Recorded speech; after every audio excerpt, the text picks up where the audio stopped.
Salut tout le monde, c'est Julie et aujourd'hui je vais répondre à une question que vous m'avez posée qui est comment garder le moral et continuer à avancer quand on se sent coincé. Let's get it on. Lift yourself up on your feet. Let's get it on.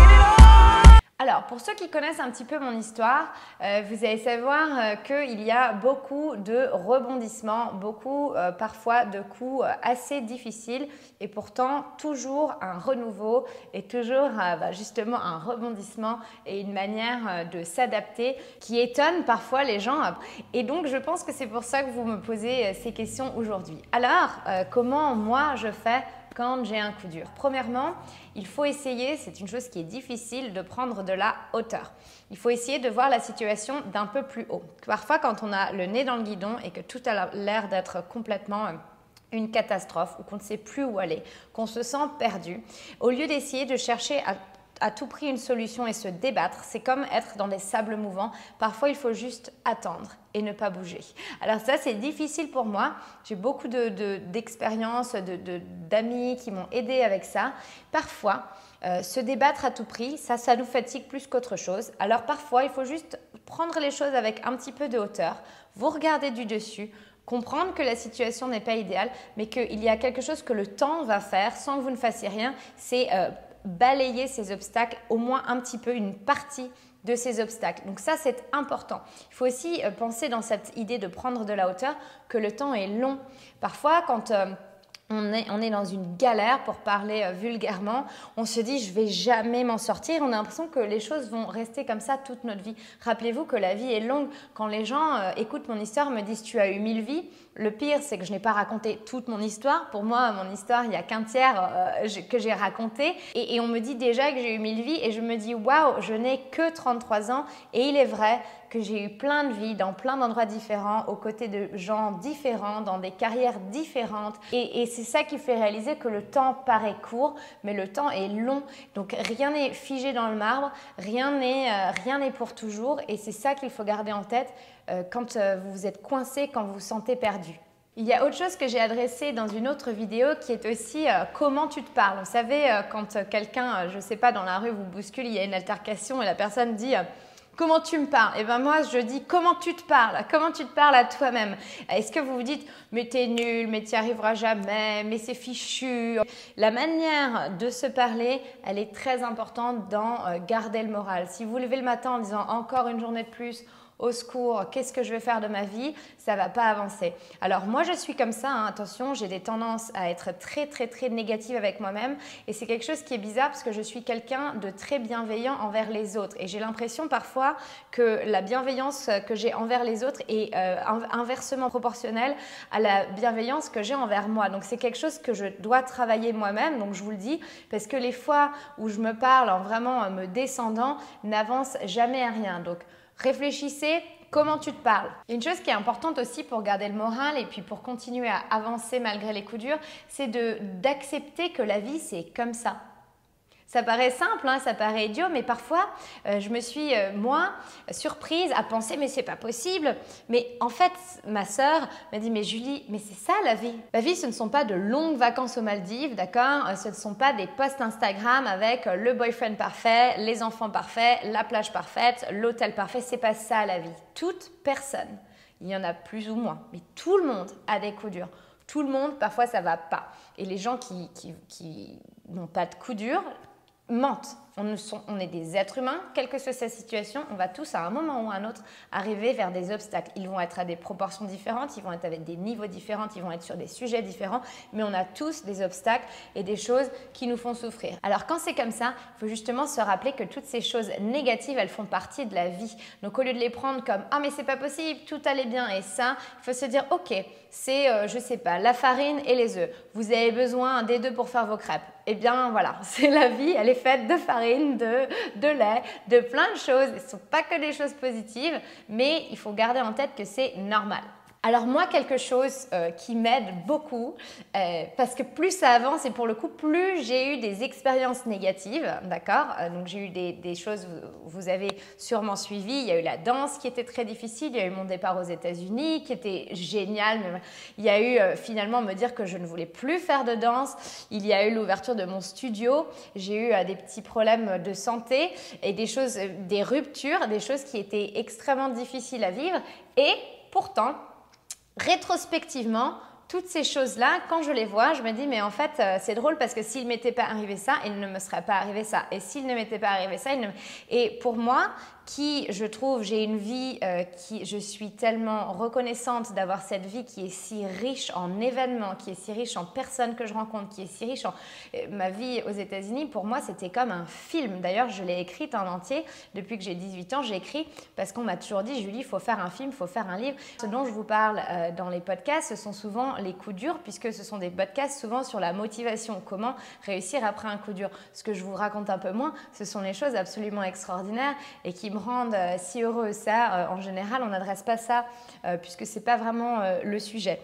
Mais ce qu'il faut se dire, c'est que rétrospectivement, chaque chose négative qui est arrivée a débouché sur quelque chose de positif. Par exemple, décider d'arrêter The Studio en plein Covid après avoir fait tous ces efforts, pour moi, a été quelque chose d'extrêmement difficile. C'est quelque chose encore aujourd'hui qui me peine beaucoup parce que c'est quelque chose que j'avais designé moi-même. C'était vraiment mon bébé. Par contre, sans ça, eh bien, je ne serais jamais allée à Lisbonne, je n'aurais jamais monté ma plateforme de cours en ligne, je n'aurais jamais autant voyagé puisque j'ai beaucoup voyagé depuis, puisque mon travail maintenant me permet d'aller shooter dans tous les coins du monde et où je suis invitée par des hôtels et par des marques pour donner mes cours. Et toutes ces choses-là, si j'avais eu le studio au rythme où j'étais de 6h du matin à 22h, je n'aurais jamais pu le faire. Donc même cette chose-là qui pour moi a été une des choses pour le moment les plus difficiles dans ma vie, même ça a débouché sur quelque chose de positif. Alors c'est difficile, mais il faut essayer de garder cette perspective quand on est dans un coup dur, quand on a du mal à garder le moral, quand quelque chose nous paraît absolument insurmontable. Il faut se dire qu'on ne sait pas quand, mais il y aura un moment où cette chose qui nous arrive aura du sens et il y aura un moment, ça peut prendre 6 mois, ça peut prendre 1 an, ça peut prendre 5 ans, ça peut prendre 20 ans, mais il y aura un moment où si cette chose ne vous était pas arrivée, une autre chose merveilleuse qui vous arrivera ne serait jamais arrivée non plus. Dernièrement, il y a quelque chose qui est très important pour moi, qui est de ne pas se fermer de porte. C'est le fameux oui mais. Alors si vous me connaissez un peu, vous savez que je déteste le oui mais, que c'est quelque chose vraiment, ça me hérisse le poil, je déteste le oui mais. Tu pourrais oui mais. Alors quand je parlais de choses que j'ai faites, souvent on me disait ah oui mais toi tu as pu partir de Paris parce que toi tu n'as pas d'appartement. Ah oui mais toi tu as pu faire ça parce que tu n'as pas d'enfant. Et puis une fois, alors là c'était le pire, je vous en sors que certains, c'était le ah oui mais toi Julie c'est facile pour toi de déménager dans tous ces pays, tu parles anglais. Parce que l'anglais, ça ne s'apprend pas. Il faut arrêter avec le oui mais. Quand j'ai mis les économies de toute ma vie dans un studio que j'ai designé, qui marchait complètement s'il n'y avait pas eu cette histoire de Covid, quand tout ça s'est passé et que je dois partir et qu'on me dit et que ensuite j'entends d'autres personnes qui se plaignent de là où ils habitent, de la ville où ils sont, de leur travail. Je leur dis mais change, vois si tu peux faire autre chose. Ah mais oui mais non, moi tu comprends, toi c'est facile pour toi. Ah bon, c'est facile?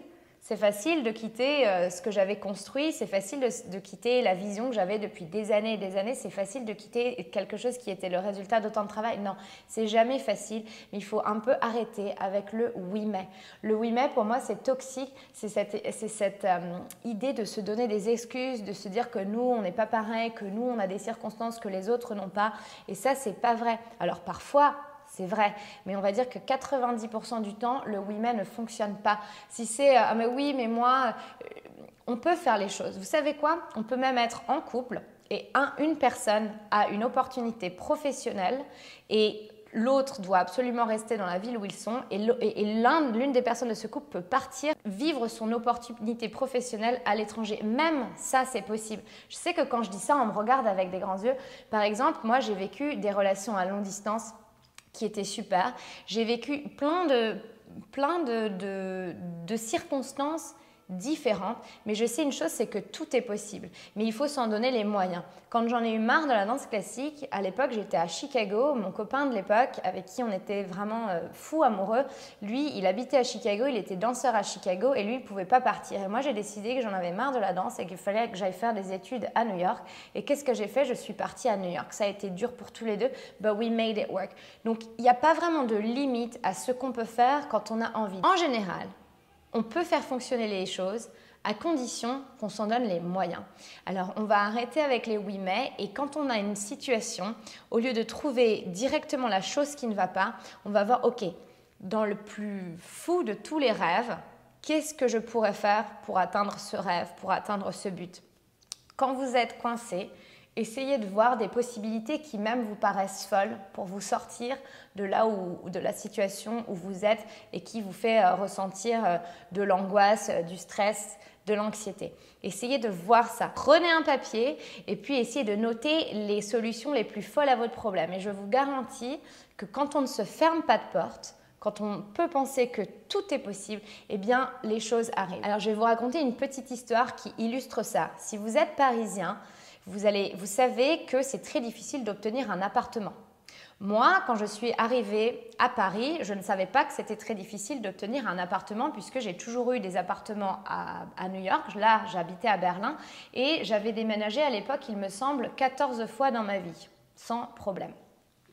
Le problème, c'est que je venais à Paris juste 2 jours, je devais repartir à New York et ensuite j'étais vraiment emménagée à Paris et j'avais toutes mes affaires. Et je me suis dit, il faut que je dois trouver un appartement pendant ce laps de 2 jours. Je suis arrivée un lundi, je partais à New York le mercredi. Le lundi, je visite des appartements et puis les agents me disent « Non mais mademoiselle, c'est pas possible, vous n'avez pas de dossier, vous n'avez pas de CDI, vous n'avez pas de fiche d'impôt, c'est pas possible. » Puis je vois un appartement en listing et j'appelle, je dis alors écoutez monsieur, moi je vous préviens tout de suite, j'ai pas de dossier, j'ai pas de CDI, d'ailleurs j'ai pas parce que j'étais auto-entrepreneur, voilà, j'avais jamais travaillé à Paris, j'ai pas de CDI, je n'ai pas de fiche d'impôt, mais j'ai des économies sur mon compte, je peux vous prouver que j'ai toujours payé mes loyers. Cet agent me dit bon écoutez mademoiselle, venez visiter, on ne sait jamais, on verra bien.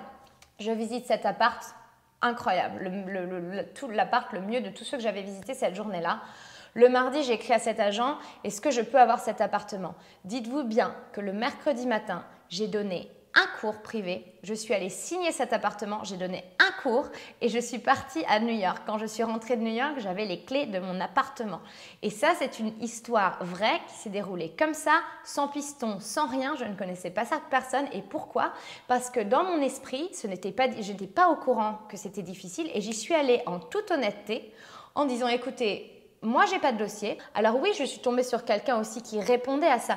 Mais ce que je veux vous dire, c'est que parfois, les barrières qu'on se donne dans la tête, on les transmet aux autres. Pour moi, il n'y avait aucune barrière. Pourquoi aujourd'hui, moi, Julie, qui n'ai jamais eu de problème à obtenir un appartement, pourquoi cette fois-ci, ce serait différent? J'y suis allée avec cette confiance-là. Eh bien, ça a marché. Il y a plein d'exemples dans ma vie où le fait que je ne me mettais pas de barrière dans la tête a fonctionné complètement et a fait que j'ai pu obtenir ce que je voulais. Donc ça, c'est quelque chose qui est hyper important quand vous vous sentez coincé, quand vous vous sentez angoissé, que les problèmes paraissent être beaucoup trop lourds pour vous.